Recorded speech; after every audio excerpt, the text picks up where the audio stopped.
Boglin Jones, thanks to the sub. Did you know about the Australian dance for Nutbush City Limits when you wrote the Tina Turner sketch? What is that? Jordan, thanks for 245 bits. Enjoy your Friday off. This is my time off. Tonight is my last night. Lots of cool stuff on this year though. We're just through for one or two things then we're leaving. We're not really there for the fringe. It's for something else. The Australian dance for Nutbush City Limits. Sans, thanks to the sub. Limmy, Boglin's message is important, says Jazz. Right, I don't.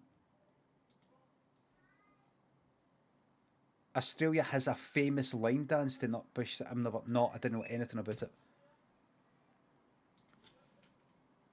it. Nutbush City Limits Australian dance.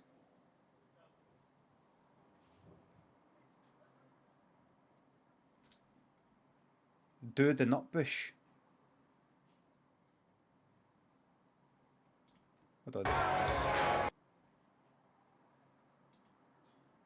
I see.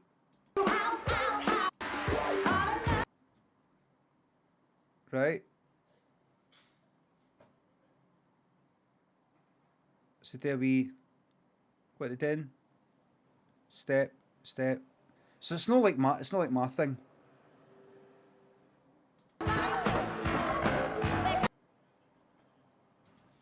Right, how long's that been going on for?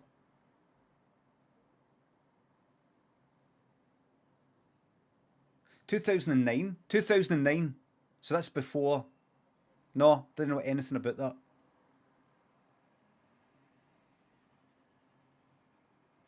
No. Didn't know anything about that.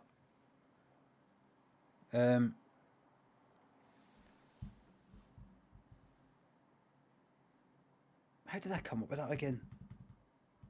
I can't even remember how I came up with it. My Tina Turner thing. It was originally supposed to be right. It was originally supposed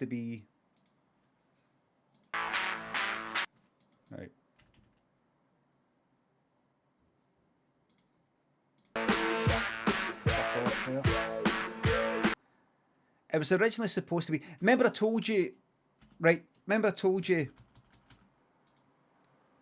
that. See this wee white bit here, right? See how my hair's all kind of brown now? It's all kind of grey, so you could really see through to my fucking scalp there, quite a bit, and I could notice it on the wee monitor when I was watching myself. I went, oh fucking hell, look at that. And makeup person. Nicole said, I can put a thing on it. I was telling you the other day, I could put a wee kind of thing on it for you. I was like, oh, what? Like, it's like kind of, like, I don't know, mascara stuff you sort of put on the, it's like a brush and you put it on the fucking skin. I went, oh, no. But then I went, she says, no, it's just subtle. I went, aye, alright. And you can still fucking see. See?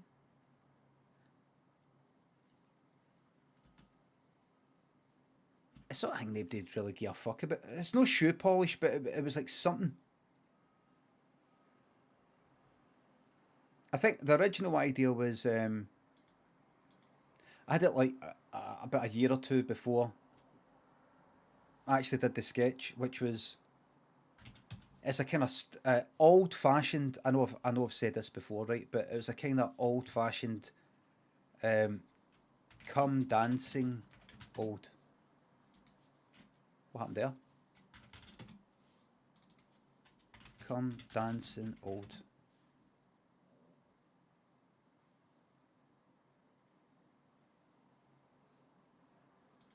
(1989), hosted by Angela Rippon. Hey, wait a minute. The head. See with this? Put some down. This fucking shite. Like the head.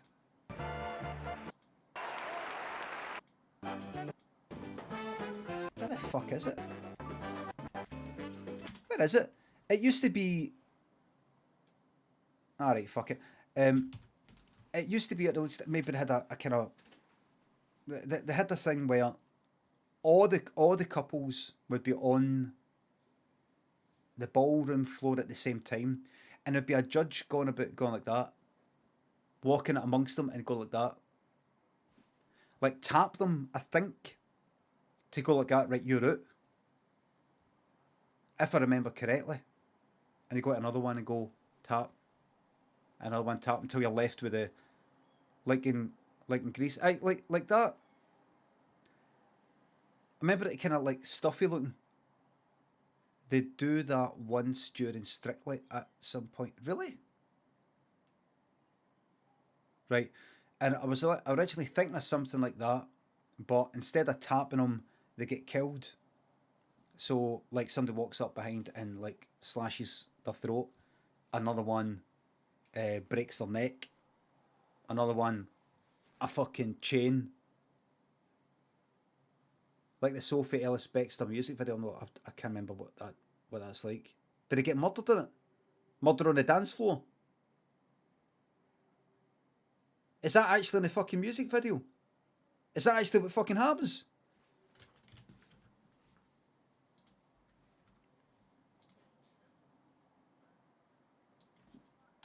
Murder on the... Go with us. So my fantastic original idea was already in a fucking music video. Would I have fucking known about that?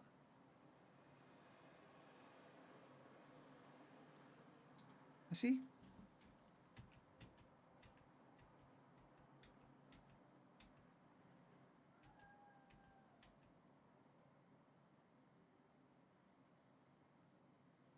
I see.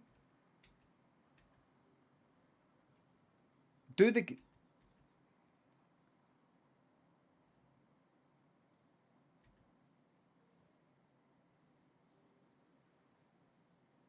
Like butter and poison. What's that? I've turned the sound off so that you can't...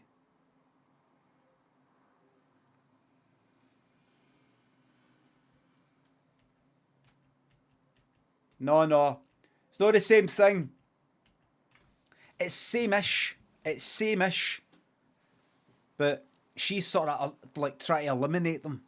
I'm talking about the judge. Kills them all. And like fucking garrots them, snaps their neck, things like that. But and then at some point I thought about, I don't know, doing Tina Turner, and then I don't know if I maybe thought about doing Tina Turner and then doing multiples of me, just like duplicates, simple as that. I can't remember how I came up with it.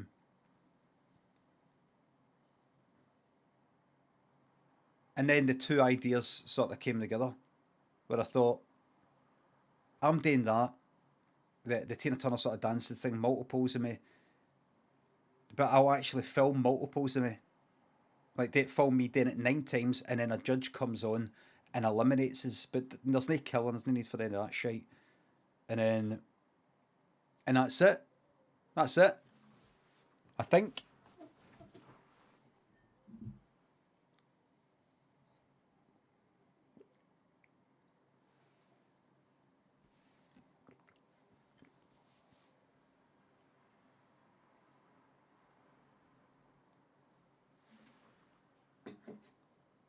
Earthcase saying, I don't understand a word he's saying, this accent. Lol, this accent. Lol, your accent. Just some fella thinks of sub. Got an interview today. Why am I completely chancing? Which I'm completely chancing. Any tips? Just tell them straight. They'll respect it and you'll get the job. Just say, listen, I'll be honest with you. I'm just completely chancing this. I'm going to be useless. I'm going to be a liability. But I thought you'd appreciate the honesty. And they'll go like that. I do appreciate it. You've got the job. But I can't do the job. We'll show you. But you'll learn on it. You'll learn as you go along. You'll learn on your feet. Don't worry about it. Diggler, miserable bastard for Kelly, thanks for subs. Dara Webb, thank you very much. Gav Cowan Sands, thanks for subs. But there's definitely been sketches that I've wrote with ideas for things, and then I've told somebody about it. And they went, oh, that's a bit like something for like 7 years ago. I'm like, what's that? What is it? And I look it up, or I'm actually reminded of something that I actually do know. And I'm like, oh, well, that's that. Fuck that. No, I mean, it's different. It's no fucking different. At least it's no different enough. And I'll just bin it. One idea I had was an idea for a kind of sitcom sort of story sort of thing.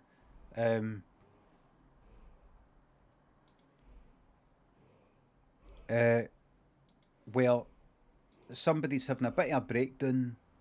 Take that off. Hold on a wee second. Sorry about this. Just fixing this for you. No. That there. Filters. And compressor.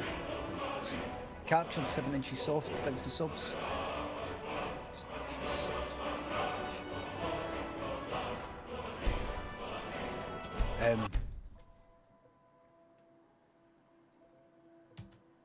What's the clock?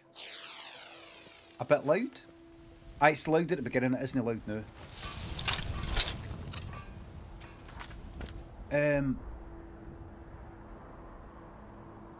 One of them was, what was it again? I had this idea for a sitcom. I wrote like a kind of outline sort of thing. It might have been one of my first ideas for like a kind of sitcom or story thing. I think I gave it to my agent to get some production company or get a channel. And the idea was there's somebody having a bit of sort of breakdowny sort of thing, fed up with her life, that kind of thing, going to the office every day on the train and all that sort of shit. I didn't even type this into a script. It's just a wee idea, and then I binned it kind of early on. Sitting on a train, and he's just I think it's like he's looking at like an old woman, right? And like he's got to work in the morning, he's fed up with his work and all that, he's got lots of responsibilities, he's fucking fed up with it all. And he's just looking at some old woman, I think. She seems to be quite happy, on a train, just like that. And she's got a trolley with some stuff in it. You know, kind of that tartan, old-fashioned trolley. I'll get 8 notes in a wee second. And 8 notes in a wee second, thank you. It's very important. I know you really care about me. Thank you. And he decides, like, he sees her one day, gone away, all kind of happy, and he sees her another day on a train, a busy sort of train carriage in the morning, and one day he decides, you know what, fuck it, he gets off the train and he follows her. He follows her, not in any kind of creepy way other than the fact he's fucking following somebody, especially like an old woman. He just wants to see what's she doing, what's she get up to. She seems to have a happy life.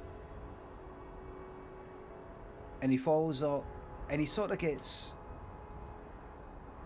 caught outside, like nearby her house. And he's like, I can't remember, it's just a wee outline that I kind of wrote. And he says, oh, I'm just sorry, I'm just I don't know, I can't remember, he makes up some shit, maybe something like, oh, I used to stay there or something, just remember staying there. And I don't know, but she invites him in. Like, sort of like a nice old lady, gives him a cup of tea and all that. No, this sort of stuff is pure based in fucking reality, that much. And he's invited in, and then he's in this old woman's house with the old-fashioned wallpaper, all kind of stereotypical, cliched sort of stuff. Old-fashioned wallpaper, cups of tea, the old fucking, you know, like that kind of thing. And it's just really fucking nice in there. Really nice. He's just sitting there as a grandfather clock and all this, you know, that sort of old stuff. And it's just such a lovely fucking break for the pressures of the job that he's got. And he is thinking to himself, I'm off my fucking nut. What am I doing in this fucking old woman's house? What the fuck am I doing here? And it's just so nice. And he kind of drifts off. He's kind of like coming up with ideas. He's like, kind of like sort of the job I used to have. Coming up with ideas for things, and he's been having a bit of kind of creative block. Being stressed out, not being able to come up with stuff. And he just fucking drifts off in this old woman's house. Drifts away. Looking at the wall and the patterns on the wall and bits and pieces. And when he wakes up, he's just sort of lucid, sort of dreaming. He's got these fucking amazing ideas. He's all reinvigorated by this wee excursion. And he gets back into his work and he goes back into the office. He's late for something. And he gets right back into it. And it's all, everything's all fucking working out for him. Because of this. And he wants to go back, and he goes back to a fucking house again. And then something goes wrong and all the rest of it. Anyway, that's only one episode. In the next episode, there's a reason why he doesn't want to be in that carriage again with that woman. Like, it gets pure, like he fucks something up, right? So it's like, say, 6 episodes and 6 different carriages. So he goes to a different carriage, and in that carriage, as unrealistic as it is, there's a different person that he sees in there, and he follows that person. There's one episode that he follows a dog. There's a dog outside with a ball in its mouth, walking about by itself, and he decides to follow the dog. And he hangs about with this dog. And these kind of stray dogs that hang about in this like den. And he's meant to be at an important meeting, and he wakes up next to all these dogs that he's hanging about with, and they're phoning, like, where are you? And he can hear dogs in the background. He's just never had a better time in his fucking life than hanging about with these stray dogs. It's all a bit kind of mad and all the rest of it. But anyway, I was watching, I just happened to get, I can't remember how I stumbled across it, but I looked up the film Following. Christopher Nolan's first film, black and white, he made it. And it's about a guy who follows people, or decides to one day follow somebody for inspiration for some sort of idea. He just sees this same person again and again or something, and he decides to follow them. And then he bumps into them, and he doesn't let them know that the reason that he knows them or has bumped into them is because he's actually following them. Like that. And when I fucking watched that, I was like, the whole thing's fucked. The whole thing's fucked. No, that's the beginning. That's the beginning of the film. It's probably been done before him as well. And I did do that sketch, that kind of Stalking Sketch, for my first series, where I said, imagine you... Sorry, that music's still on. Limmy stalking. I search and I fucking pop up. Somebody who's been stalking me.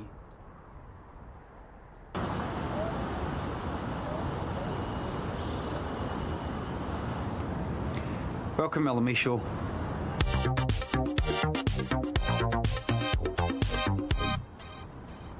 Imagine you just started following somebody.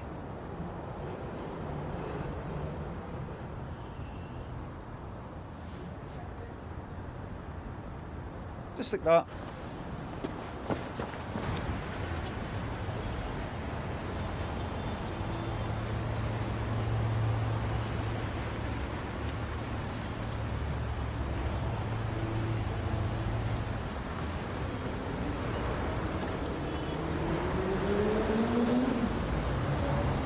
following.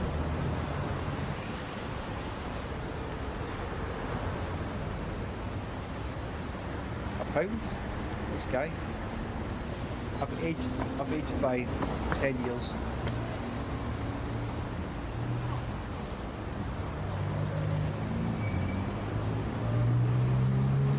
YouTube is way loud on the voice, right? It's because I've got a compressor on it.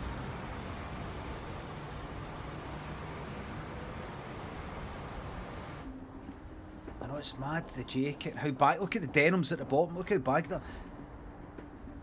I remember getting like tighter denims. I fucking hate these. It's too tight. Boot cut.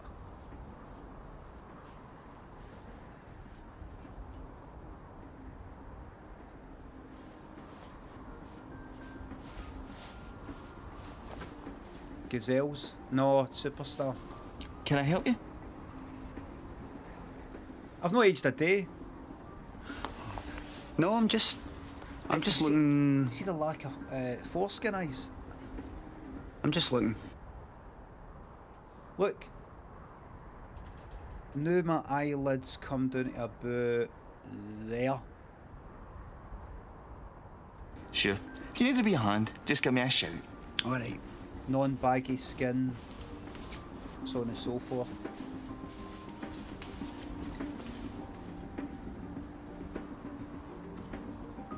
Part-time positions available, please apply within. Do you know, I can't actually remember that. I can't remember how I got for... Keys a wee second. Filters, main compressor. I can't actually remember how I got for following him to this here. We've got to go on holiday again, even the 40s, even if it's just for a weekend. That was some laugh, man. But that reminds me. You know, me and Rachel are getting married next year. Mm-hmm. Well, I was wondering if you fancy being my best man. Really? Filmed in Shawlands. If you're not up for it, it's fine. No, it's not that. Filmed in Shawlands. It's not usually your brother that's supposed to. You know that place that's on the corner in Shawlands? I think it's called Linen now. I think it was there. Maybe it was the one down. It's maybe the one down for it, actually. To be your best man. Aye, the tradition is you get your brother, but see, over the last few years, you've been more like a brother to me than he has. Seriously, I love my brother, but you and me, we're joined at the hip. Tusk. Like Ant and Deck. Aye. No, I mean, you've Latin Deck. always been there to help. You're always there to listen. I mean, I can tell you anything. You know, I've always had trouble opening up, trusting people. It's because of the way my dad was. You know all that. Oh, listen, mate, I'd be honoured. Timeless reference. It fucking is. Ant and Deck. 10 years, eh?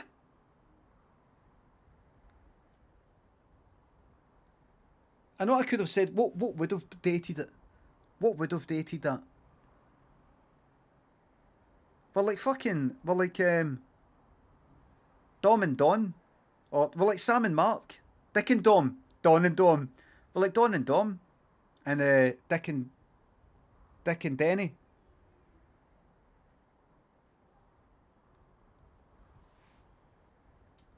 Vic and Reeves. We're like Vic and Reeves. Kim and Aggie. We're like fucking Kim and... Right. Right, listen, I've got a secret to tell you. What? It's just something I want cleared out the way, 'cause I never thought we'd be pals like this. But now that you've asked me to be your best man, just thought I'd just come clean, get it out the way. What? Have you been knocking money at my wallet? No, it's nothing really. It's... Right, you'll never believe how we first met. Aye, in the shop. Well, I suppose it was, but... right, do you know for the first couple of years we were pals, I was like, effectively stalking you? How do I explain? Right, you know when I started working at your work? Aye. I only took that job to get closer to you. That's weird as fuck. I can't even look at you when you're saying that. God, imagine you did do that. It's true. I just decided one day I was going to pick somebody at random, get right into their life, and that was you. Like you gave £1 to a beggar, I think it was, and then you're looking at in a shop window and nearly ran right into you there. And then I followed you in the corner, you went into your work, and I followed you in and I applied for the job, and that was that. I remember that. Sorry for saying beggar. I remember giving a pound to a homeless guy, but how do you know that? Because I followed you. Who are you? Who's been weird now, mate? Come on, it's not me. Get away from me. Who are you? Helium man. The whole thing's a lie. The whole thing's a lie. Oh, calm my down. dad, the whole thing's a lie. Calm down. Calm down.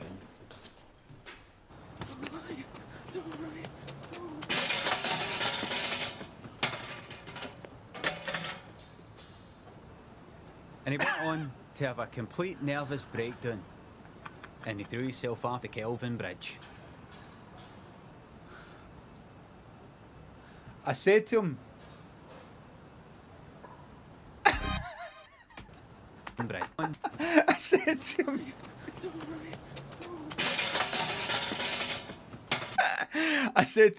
I said to Tom, the actor, I says, going to do this, see when you're running away, going to kind of go like that, right, and going to turn around, going to do these turns, because I just imagined him kind of spinning about, kind of like Leatherface at the end of the Texas Chainsaw Massacre, right? But also, I said to him, I just find it dead funny, almost like a pigeon. You know when a pigeon's doing that kind of, you know, pigeons doing that mating sort of dance, where it's sort of like doing that, and then it sort of ducks down a wee bit and does a turn, and then it ducks down a wee bit and does a turn. I said, I just pictured that in my mind, that you're just every now and again doing this sort of kind of crouching down and doing a turn, because you've lost the plot that fucking much that you're kind of almost trying to spin the fucking trauma out your head or something. I don't know. I just look that. And he went on to have a complete nervous breakdown, and he threw himself off the Kelvin Bridge. The fucking spin. Let's get another one. Fucking end. That last one there. Look. Doesn't make any fucking sense. Oh, fucking love that, man. Honestly, I think like in the fucking look at me. This is the only time you see me laughing this much at my own fucking stuff. Remember watching that in the fucking, I think, watching that in the edit, just fucking howling. It's the sort of thing like that I fucking love, and other people might watch and they might like it, but a lot of people watch it and just not even notice that or even care or anything like that. But I'm fucking howling. You've got, see when you're making stuff, comedy stuff especially, maybe, you've really got to make what you fucking like, what you find funny, because I'm fucking pissing myself at. If you make something that somebody else finds funny but you don't, if you make something at least you find hilarious, that means somebody else is going to find it hilarious, statistically speaking.